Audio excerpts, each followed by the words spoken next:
Welcome to the Otway Sofa, and as promised, I said I'd do a little podcast on the crisis of 1051-52, which took place during the reign of Edward the Confessor and involved the Godwin family being forced into exile. So, we'll start off with some of the causes, well as the long-term causes. I've made myself a little sheet so I remember to tell you everything. Obviously, there's the Alfred thing. So remember Godwin... Washing machine's on. Remember Godwin didn't kill Alfred, but he did hand Alfred over to Harold Harefoot, whose men had him horribly mutilated with red-hot pokers in his eyes and killed him, which is something that Edward the Confessor wasn't likely to forget in a hurry, and is probably one of the key reasons why he never really liked Earl Godwin. Another thing, which maybe was a long-term thing that Edward was unhappy about, is perhaps that he was forced, he might not have been, but forced into the marriage with Edith, Earl Godwin's daughter. This could have upset him, because it's an example of how Godwin was pulling the strings and pushing his weight around at the start of Edward's reign. And another possible long-term reason, which may be linked to this, is just generally because of the power of Earl Godwin, who had lands actually all throughout the country scattered about, but controlled the earldom of Wessex in the south, which is still is the wealthiest part of our country. So he may have wanted to limit the power of Earl Godwin, and this could be another long-term factor when you're thinking about what caused this whole crisis business. So on to the crisis. What actually happened? Well, the short-term causes were number one in 1050, so a year before it actually all kicked off. The Archbishop of Canterbury, the key ecclesiastical position in the country, we remember means religious job. The key ecclesiastical position in the country was Archbishop of Canterbury, and the Archbishop of Canterbury had died. The monks of Canterbury had elected their replacement, who happened to be a relative of Earl Godwin. Edward was like, no, we're not having more power to the Godwin family, that would be ridiculous. So instead, and because I'm perhaps feeling a little bit more powerful by now, he's been in the role for 8 years by this point, so he's probably got his feet under the table, feeling a bit more confident, knows what he's doing. He's decided he's going to promote somebody who he wants, which is Robert of Jumièges. Now, I may be pronouncing that completely wrong, but none of you are French, so I'll get away with it. Anyway, he promotes him to Archbishop of Canterbury, which maybe upsets some of the English magnates. Magnates, by the way, not magnets, magnates, is on my keyword sheet here to remind you it is a keyword meaning somebody who has an important job. Now, those people could be ecclesiastical people, so the Archbishop of Canterbury was a magnate, or it could be not ecclesiastical, which there is a fancy word for. It's a bit weird. The fancy word for somebody in a religious position is ecclesiastical.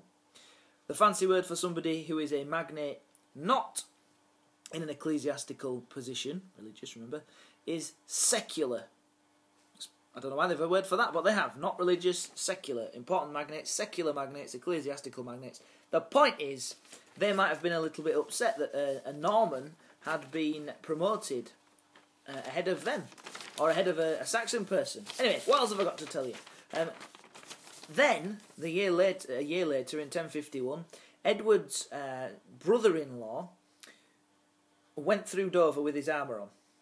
We're not quite sure why, the histories aren't clear, but he went through Dover with his armour on, and this ended up with there being a bit of a fight between the people of Dover and Eustace of Boulogne.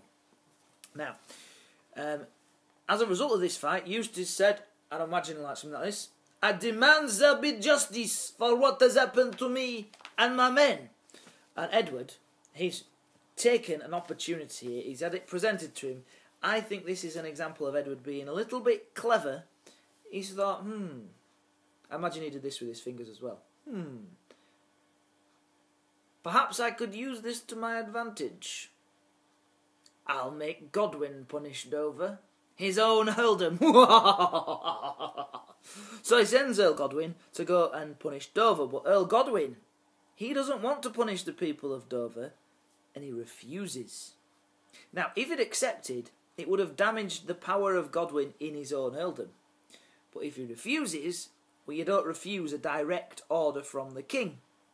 So, in response, Edward calls a council to London. Now you can imagine Godwin going, "Uh-oh, it's called a council. I could be in trouble here for refusing the king." So what Earl Godwin does is he raises himself an army and brings that with him to London. Outside the walls of London, Godwin stops, and it looks like things could really kick off. So some of the English magnates, they advise Edward to ask for hostages to be sent from Earl Godwin to Edward. To, that can be the thing. Keep in line, do as I say, or the hostages, get it. Edward's like, sounds a good idea, yeah, so we'll send for them. Godwin, wanting to avoid this huge fight, on which he would probably be outnumbered, because it's Siward, Leofric, Edward against Godwin and his family.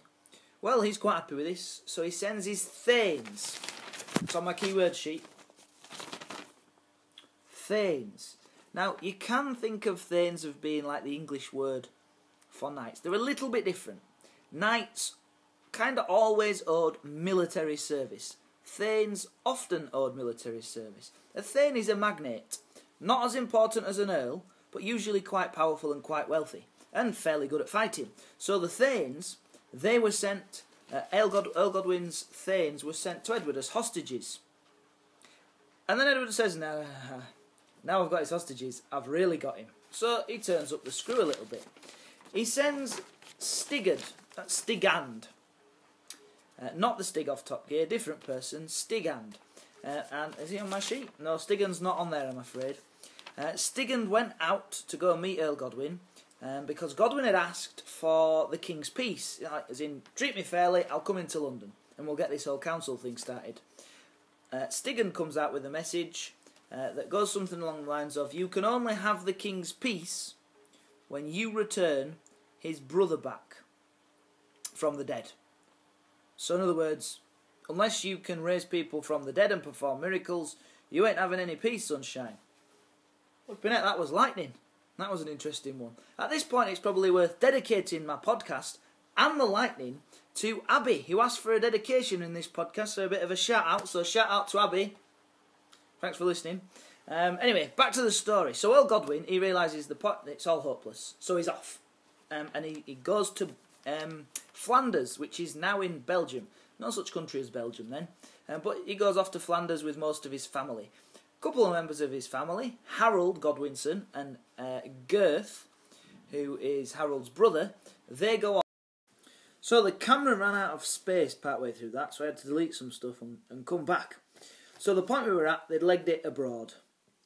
And whilst he's abroad, Edward takes the opportunity, or whilst they are abroad, Edward takes the opportunity, well, first of all, he sends his wife to a nunnery, which isn't probably very nice for a queen to go from the luxury and splendour of being queen to the plain meals, the prayers all day of living in a nunnery. So that piece of information there tells me that Edward didn't really care that much about Edith. He either married her because he didn't have much choice, or because he felt he needed to at the time.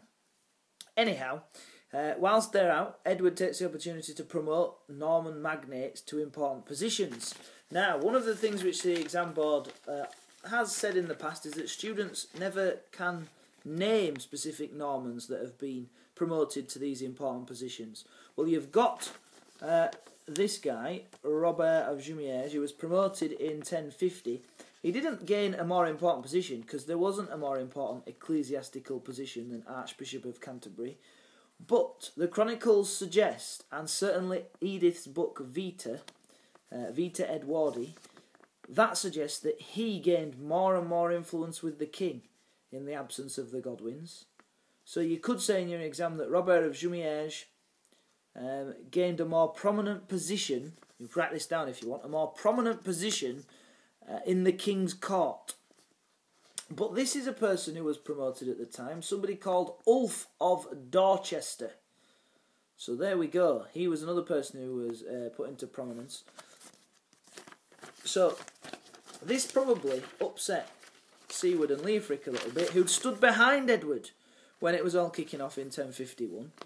And this comes back to bite Edward a little bit later on. You can see what I've written this on the back of, look, it's my Asda shop. Anyhow, Godwin returns. He makes a very brief return. It's like a raid. He comes in to sort of see the lay of the land.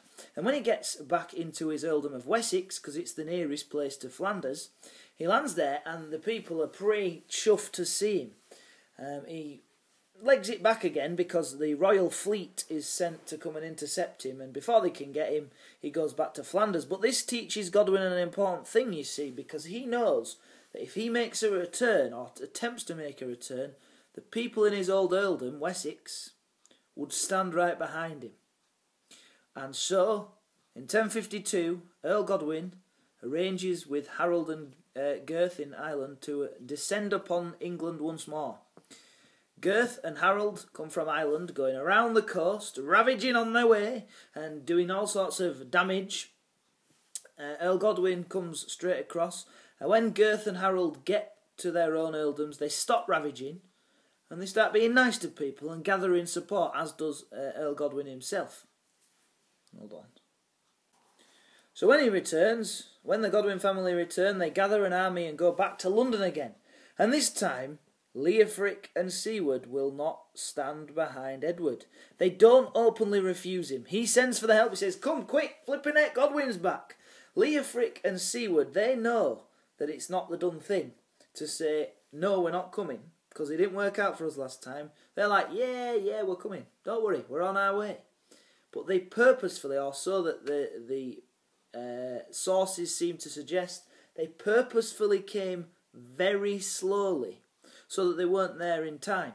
Godwin arrives outside London with an army. Edward has his own army, but it's not as formidable as the one that he'd had in 1051, because Siward and Leofric have not turned up.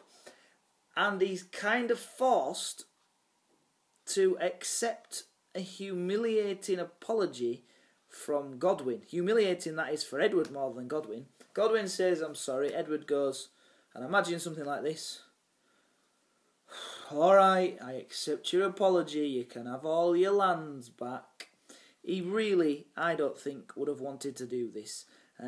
Just because, well, why would he kick him out in the first place? I think he felt like he had no real choice.